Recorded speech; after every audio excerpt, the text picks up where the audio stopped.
welcome. So today I'm going to talk about red flag number 17 from my book, The Top 50 Red Flags of Romantic Predators, How to Avoid the Narcissist's Trap. So red flag 17 is when you meet a narcissist for the first time, very quickly they'll want to meet your family and your friends, but you'll also very quickly find out that their family is a very different story. Now, most people, when they start dating, they want to know a bit about the person first before they even think about introducing them to friends and then family. So if this person is the charming, good-looking type, their agenda is usually to meet and charm all of your friends and family and convince them that they are Mr. or Ms. Wonderful. Now, this is often applied to get on your family's good side and turn them against you when they get to the devaluing and discarding stage. And they're so very good at faking the charm that they get away with this ruse all the time. I have a lot of women in my group, well over 1,000 members. I have well over 1,000 members in my guys group, and I hear this all the time. They actually turn best friends against each other. They turn family members against each other. They are that clever and manipulative. And I really do hear it all the time. So the thing is, they're so good at subterfuge and character assassination and manipulating the people you love as well as manipulating you. And the vulnerable narcissists also know that their shy, unassuming character can be very endearing to your folks and your friends. And they're actually quite likely to take to that person quite quickly. Whenever you've got a new romantic interest in your life, it's natural to want to share the good news with your friends. You know, that's what we do. And the narcissist will be super keen to meet your friends as soon as possible, under the ongoing love bombing guise of wanting to know and share everything in your life. But the truth is far more sinister. They want to meet them so that they can gauge where they might fit into the narcissist's overall plan for you. So will your family and friends be enemies or allies when the time comes to devalue and discard you? Now, their hidden agenda may include assessing your family and friends to evaluate them as to see whether they could be potential new supply. And believe it or not, countless new affairs start this way. Could they be potentially secondary supplementary supplies? Most narcissists, we've come to know, have more than one romantic relationship on the go at any one time, and very often they will have multiple streams of fuel. The third thing that they're looking for is they want to determine that family member or friend's loyalty to you. So how likely are they to turn against you and believe the narcissist's lies? A fourth thing they're looking for is the potential for triangulation with that person, and for that person to become a flying monkey. And I cover both of those much further along in the series, Red Flags 38 and 46. So I will come back to those in more detail. The other thing they're looking for is ability to see that person's ability to see through the narcissist and dislike them. And this happens because there are people out there who are discerning and can say, I don't like him or her, I get a bad vibe, I think this person isn't all they seem. I've heard that often as well. Usually what the person who's being loved bombed will do is ignore that, and I'm telling you, please do not do that. If someone in your family or friends who you trust and who love you tell you this, then take notice of it. Don't just blindly ignore it, okay?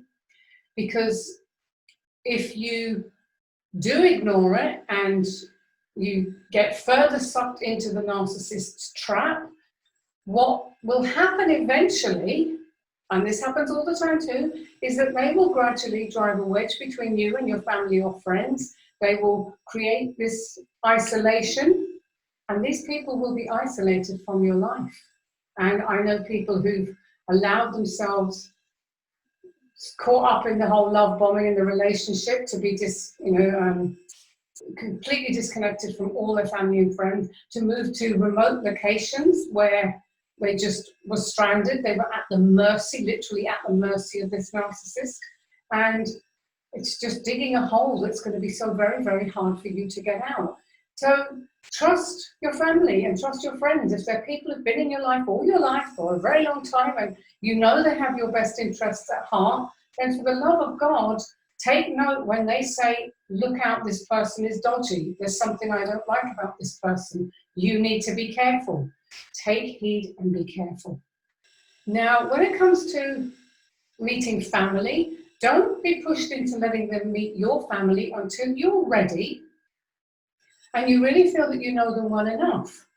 So if they keep bringing it up, saying things like, oh, but I just want to meet the wonderful people who brought you into this world, or some such flowery nonsense, because that's what it is, let's face it, and they come out with this type of flowery talk all the time. If you hear it, be wary, okay? And why are they so keen to do this when they're only just getting to know you? What's the rush to meet your family? What's the agenda? Ask yourself that question and make a mental note of how often it comes up. And if it comes up early and regularly, then file it under flag. Now, if we think about friends, I think it's unrealistic to not let them meet your friends. But of course, the glaring flaw here is that they'll charm your friends the way they've charmed you.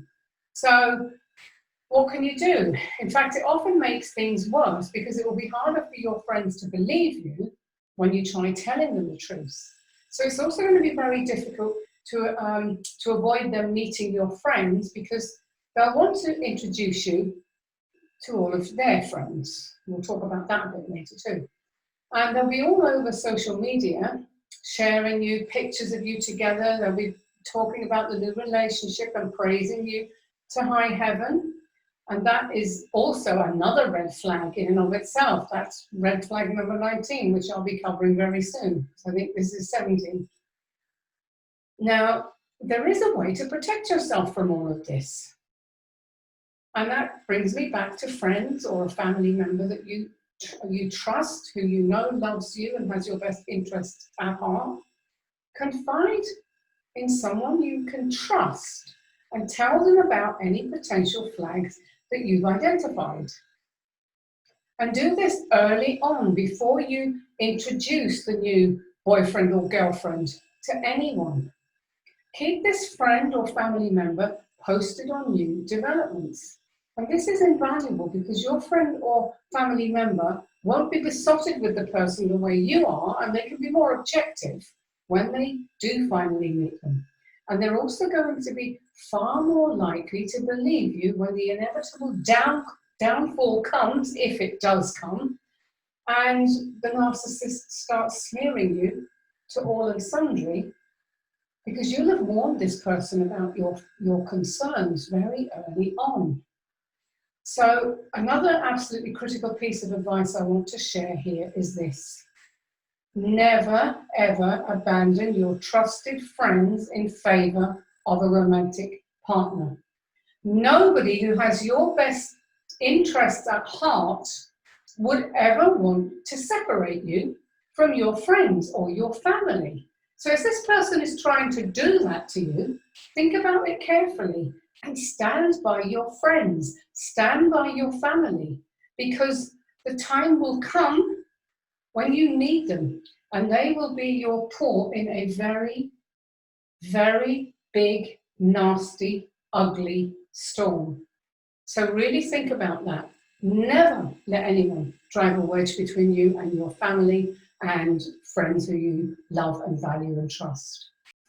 Now, when it comes to their family, we get a whole different story. Now, they very often have fractured or no family connections. And they'll often say that they have no contact with their family. They'll refuse to talk about them at all, or they'll give vague or evasive answers, or they'll say that they're all dead. They may or may not be. Now, they'll often make it very clear the first time that you ask about their family that they don't want to discuss the family.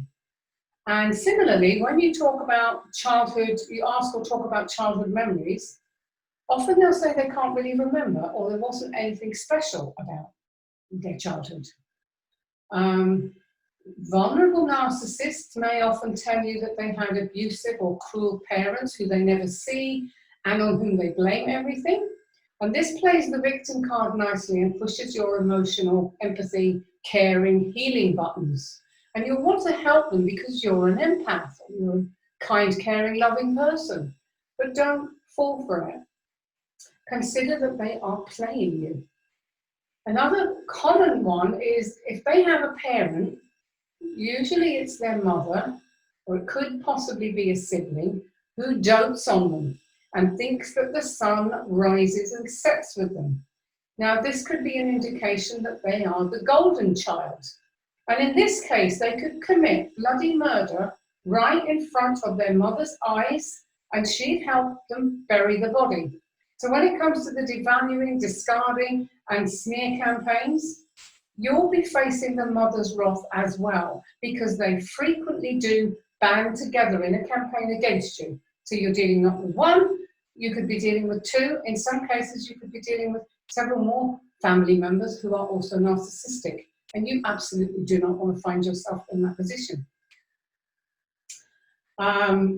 Just an example is you could find yourself in a situation like one of the guys in my Facebook men's group. His girlfriend and his mother are narcissists, and he shared with me some of these really vitriolic texts that the mother has sent to him.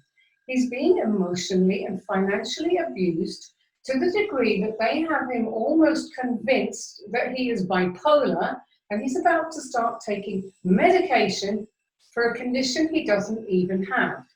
Now, these people, they've been to the psychiatrists with him, and they've managed to hoodwink the psychiatrist into believing that, oh, the poor man, he's such a mess, he needs help, he's bipolar. It's all lies, but they're that clever and that manipulative that they can even fool psychiatrists and doctors and psychologists, okay?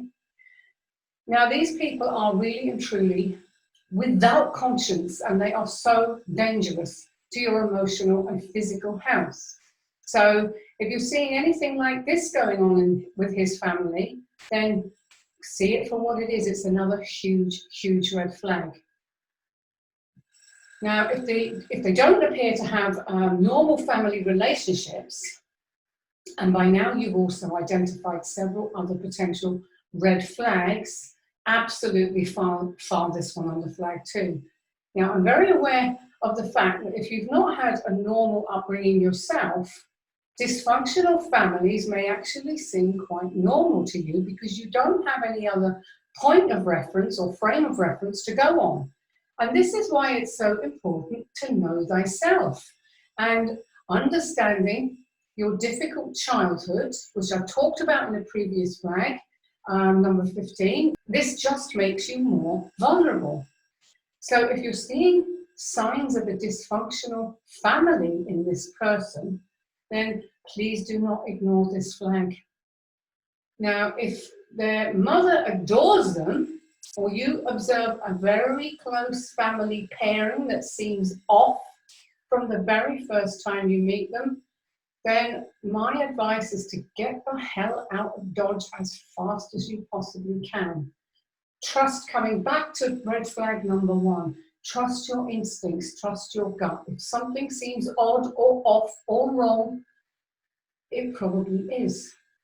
Okay, so thank you very much. That's it for today. Thank you for joining me, and I'll be back soon with more red flags for you. Take care. Bye. So thank you very much for watching. I hope you found that flag useful to know about. So my name's Maria McMahon. I'm a clinical NLP hypnotherapist, and I help women and men who are trying to overcome narcissistic abuse.